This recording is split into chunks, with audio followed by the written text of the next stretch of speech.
Assalamualaikum Ustaz Dadang. Waalaikumsalam. Gimana sehat Ustaz Dadang? Alhamdulillah, berkah Allah. Gimana? Juga sehat juga. Alhamdulillah, saya Dedi. Alhamdulillah juga. Insyaallah. Semoga kita diberikan kesehatan, sehat walafiat. Amin. Alhamdulillah. Insyaallah. Baik, ini sebentar lagi kita akan menyambut bulan suci Ramadan ini Ustaz Dadang. Oh iya betul. Semoga Allah beri kesempatan kita untuk bertemu, amin. Dimudahkan dalam ketaatan kita di bulan Ramadan. Amin, amin. Mungkin kita dari pengurus Yayasan Nurul Qalbi ingin mengetahui sejauh mana seperti apa tunanetra dalam menjalankan ibadah puasa Ramadan ini. Oh baik. Mungkin Bapak Ibu yang melihat tayangan ini, beliau adalah Ustadz Dadang dan juga merupakan pengajar dari santri sahabat Nurul Qalbi, dan beliau mewakili teman-teman santri-santri sahabat tunanetra untuk bisa sedikit menyampaikan informasi gambaran seperti apa kegiatan-kegiatan tunanetra sama bulan Ramadan ini. Mungkin langsung saja Ustadz Dadang, saya coba memberikan pertanyaan dan mungkin bisa dijawab semampunya, bisa dijawab dengan pertanyaan ini. Baik, yang pertama Ustadz Dadang, bagaimana sih perasaan Ustadz Dadang akan datangnya bulan suci Ramadan ini yang sebentar lagi akan kita bertemu insyaallah. Dan kira-kira apa sih persiapan-persiapan yang sudah dilakukan Ustadz Dadang? Baik, alhamdulillah. Ya tentunya saya sebagai muslim sangat senang sekali, memang itu yang diharuskan seorang muslim menyambut Ramadan itu kan dengan rasa gembira ya. Iya betul. Nah, biar kita terhindar dari api neraka gitu kan. Nah, oleh karena itu dengan rasa senang itu kita persiapannya harus lebih matang ya. Terutama dari keluarga ataupun di pengajian gitu kan. Nah, dalam pengajian ini biasanya kan ngaji rata-rata tutup kalau bulan puasa ya. Iya betul. Insya Allah kalau kita enggak, karena kan bulan puasa itu kan untuk mengumpulkan amal, betul, supaya pahalanya banyak. Betul sekali, nah, berlipat. Kenapa harus tutup? Kalau kita terus malah kita kita terus ngaji dan kita malah tambah kalau bisa dengan tausiah biar puasa kita lebih berarti dan bermakna dan lebih menimbulkan manfaat lah buat kita gitu. Berbekas. Iya betul. Nah, itu persiapannya itu sehubungan dengan tadi perubahan dari hari biasa kan. Mungkin ada snack atau apa gitu ya. Tapi ini nggak ada gitu. Tapi malah kita ditarik ke sore, jadi buka bersama. Karena kan mengingat jamaah itu kan juga ada ibu-ibunya. Iya betul. Nah, jadi biasanya kan tiap hari Selasa nih jam habis zuhur jam 1 mulainya. Nah sekarang habis asar sehingga maghrib gitu. Bukan apa-apa kalaupun dia tetap di jam 1 gitu kan. Ini memang nggak ada makanan, lebih ringan, tapi ibu-ibu cemas kan. Betul. Pengajiannya ngefokus gitu kan. Selesai asar, nah masaknya kapan, belanjanya juga dia mau diapain gitu kan. Jadi kita supaya fokus persiapan tahun ini kita mulai dari asar. Jadi, gitu, baik. Jangan sampai tidak merugikan semuanya gitu. Baik. Puasa kan wajib, tapi kok ngaji juga wajib. Nah, betul. tapi kalau tetap tidak fokus, buat apa gitu kan? Nah, kita ke sore gitu. Itu persiapan mungkin untuk sementara secara umumnya gitu. Baik. Berarti di bulan Ramadan ini mengajinya tetap berjalan ya, hanya dialihkan waktu saja berarti. Iya. Tetap baik. Ini untuk persiapan juga kita selalu belajar ya, terus thalabul ilmi walaupun di bulan Ramadan ini. Karena itu juga thalabul ilmu juga kan pahalanya juga besar tentunya. Baik, Masya Allah. Baik, kalau Ustadz Dadang sendiri ini apa sih ya menjadi target-targetnya nih, prioritas yang akan dilakukan nanti di bulan Ramadan ini? Amalan-amalan apa yang akan dilakukan kira-kira Ustadz Dadang? Iya. Prioritasnya kira-kira yang menjadi target. Seperti apa Ustadz Dadang? Satu, kalau saya sebenarnya hampir terus-menerus karena kan saya itu ngajar, tapi tidak satu tempat. Jadi target saya tuh bagaimana bisa menepati sholat dengan baik. Karena kan kalau saya misalkan mau berhenti di mana saja, cari masjid kan agak susah nih. Nah, kendalanya ini misalkan contoh aja ya. Jadi saya pernah turun di Cilandak, rupanya komplek tentara lah gitu.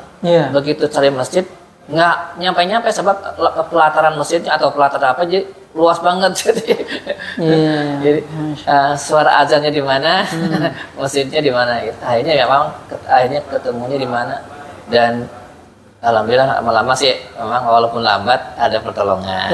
Insyaallah. Tapi itulah ketinggalan jemaah. Oleh karena itu alhamdulillah sekarang tempat ngajar saya rata-rata dekat, paling maksimal 10 kilo atau 12 kilo, jadi bisa mengatur dan sudah biasa. Jadi di mana sholatnya, kapan apa tetap di tempat pengajian atau tempat saya ngajar atau bagaimana kan sudah hafal, insya Allah secara pribadi bisa.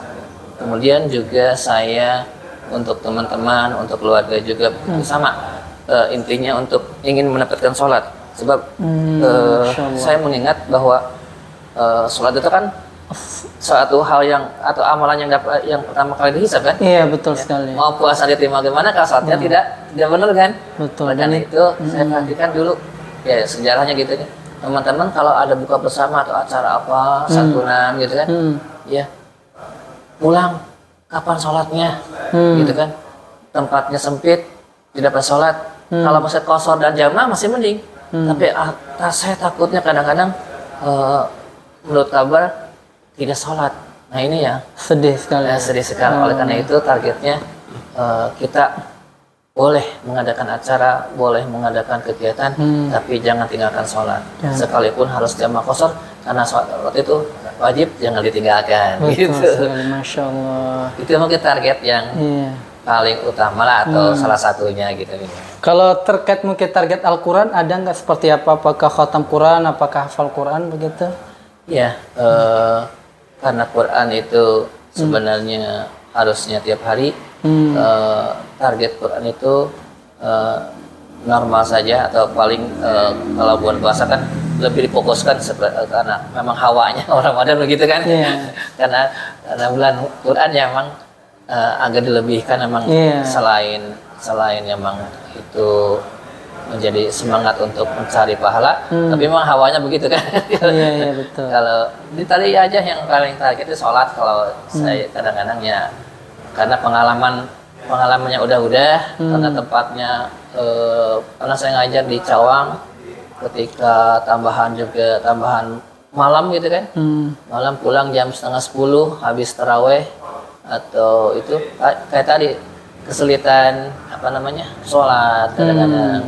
Ya, kalau kita mungkin ada ilmu qashar dan jamaahnya, tapi kalau teman-teman bagaimana? Saya membayangkan begitu ya. Karena kalau sekali kumpul itu kan ada yang di Bekasi, ada yang dari mana, itu yang saya khawatirkan. Lebih baik tidak mengadakan acara kalau memang buat mudorot gitu kan, gitu. Daripada meninggalkan sholat itu sebenarnya. Kalau Quran sih ya sama lah, mungkin targetnya seperti yang lain. Kita harus khatam 1 kali, 2 kali selama bulan Ramadan. Iya, tapi kalau itu mungkin hampir tiap tahunnya begitu mungkin ya. Baik. Tapi kalau sholat ini harus harus simultan, jadi terus-terusan targetnya harus ditingkatkan gitu. Masya Allah. Karena sekarang kan sebetulnya saya di Mas Legiman yang dulu jadi ketua itu mundurkan diri. Karena sistem Nurul Qalbi itu kan memang amanah ya, kepercayaan. Betul. Hingga tidak dikasihkan yang lain karena bukan apa-apa. Kalau misalkan Pak Budi mempercayakan keuangan, satu orang ya udah, satu orang tuh Mas Kino gitu kan. Jadi itulah mungkin dasarnya kan amanah. Nah oleh karena itu bukannya soal kekuasaan, tapi memang kita harus menjaga amanah. Oleh karena itu kita mudah-mudahan dengan adanya kita dengan kedekatan dengan pengurus ini sekarang itu menjadi lebih kuat dalam menjaga amanah gitu. Baik, Masya Allah. Baik, mungkin selanjutnya kira-kira apa yang menjadi kendala kira-kira dalam menjalani puasa Ramadan ini, khususnya ya tunanetra secara umum lah, teman-teman sahabat Nurul Qobi, seperti apa sih kendala-kendala yang dihadapi, mungkin problem-problem yang dihadapi begitu. Kalau secara umum mungkin sama kendalanya dengan orang awas, cuman kita kan nggak punya mata aja. Karena kan Allah tutup mata kita untuk melihat penglihatan itu kan tidak berhubungan dengan puasanya langsung, hanya pengalaman hidup kan sesuai dengan profesinya. Tadi kan saya ngajar, ketika puasa itu kendala dengan bagaimana buka puasa harus bisa bersosialisasi dengan masjid yang baru disinggahin gitu kan. Terkadang yang mana orang ada yang langsung peduli gitu kan, ada yang langsung ada yang cuek juga ya, tergantung gitu. Seperti pengalaman kemarin kan saya singgah di Masjid Raya Cinere. Saya mau menemui DKM gitu ya. Ceritanya dalam rangka kita menyusun kegiatan yang memang tadi kan ada persiapan ya. Iya betul. Untuk penambahan untuk buka teman-teman gitu kan. Karena kita kan memang terbatas, kita hanya teman-teman yang jual kerupuk dan jeruk pijat, jadi ya dengan semangatnya ngaji aja alhamdulillah kita cariin untuk makannya. Maka ketika itu ternyata baik sebelum Jumat atau sesudah Jumat tidak menemuin DKM-nya. Mungkin DKM-nya di lantai 2 atau gimana, saya kurang tahu, cuman luar biasa penerimaannya. Jamaahnya itu ada pengurus dan jamaahnya, yang lain bukan DKM-nya maksudnya. Itu banyak sekali yang menawarkan makan. Selain ada memang program, tapi juga yang menawarin sampai nuntun dan tempat makan di luar juga. Memang kebetulan mungkin dia ada yang punya tempat makan, ada sebagainya, atau memang rumahnya dekat gitu kan. Masya Allah. Pada kayak seperti berebut kita ingin menolong tunanetra gitu kan. Masya Allah. Nah itu alhamdulillah pengalaman baik. Tapi mungkin nanti di tempat lain sepi ya. Kita juga sholat itu mencari saf juga susah gitu. Memang lain-lain. Itu bukan karena masjidnya, bukan salah tapi memang orangnya ya, gitu. Setiap orang berbeda-beda lah. Kebetulan aja kita ceritanya beda gitu. Masya Allah. Baik. Itulah suka dukanya. Iya betul. Suka dukanya. Mungkin kalau nanti teman-teman yang mijet, apalagi kendalanya yang jual kerupuk, mungkin yang namanya di jalan ya, atau yang ngamen gitu kan, bagaimana puasanya, bagaimana sholatnya, itu yang tadi saya bilang itu tadi. Iya betul. Sedangkan kan namanya jalan itu ada yang dekat masjid, ada yang tidak, ada yang dekat masjid tapi susah, mungkin gitu. Itu juga yang kita harus jalani. Iya gitu. betul. Jadi mudah-mudahan yang dijangkau atau mampu dijangkau sama saya. Betul. Dan memang intinya kita sudah melakukan niat amal soleh lah gitu. Misalkan kita ingin niat sholat ke masjid, qadarullah tidak bisa, ya Allah sudah catat tentunya insya Allah. Dan lain sebagainya amalan-amalan yang kita niatkan, insya Allah sudah dicatat walaupun belum terlaksana apapun terjadi. Ya, seperti itu kemarin kan ada kendala yang paling berat itu ketika hujan, kita jalan karena di daerah Wonokopi Jakarta Timur gitu, niatnya sholat, tetapi karena ada genangan air dan genangan air itu dekat dengan lubang gitu, atau lubang apa parit itu. Iya betul. Sehingga saya masuk sampai segini. Ya Allah. Padahal sudah kehujanan. Ya Allah. Akhirnya kita ditolongin masuk ke kantor. Jadi kita memang kotor sekali ya, tapi mungkin punya toleransi itu pegawai kantornya gitu ya. Jadi saya dibawa ke kamar mandinya.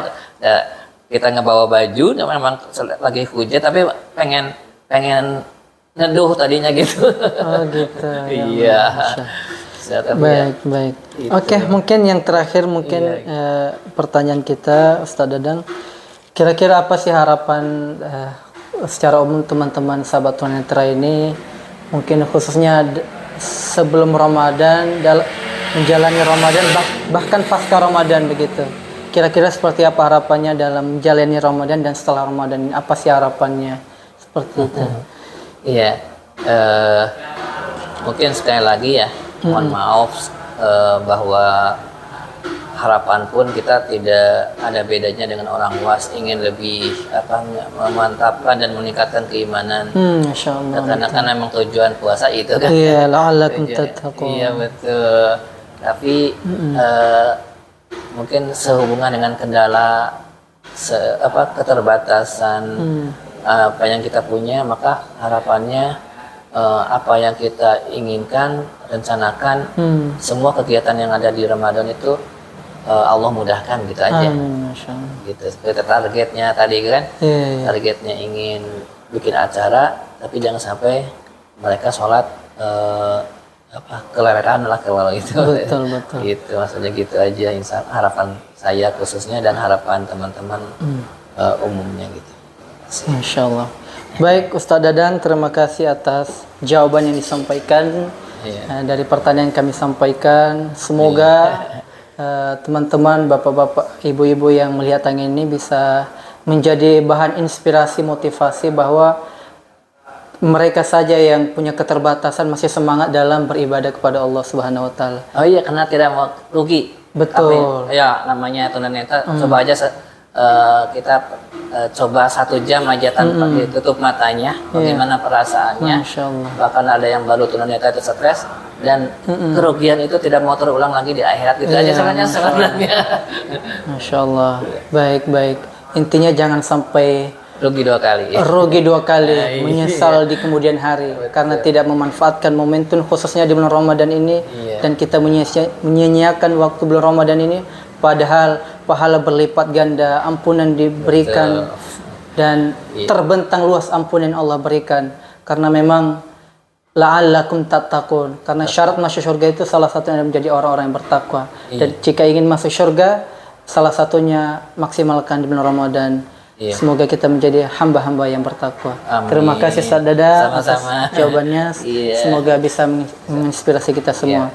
Terima kasih. Wassalamualaikum warahmatullahi wabarakatuh.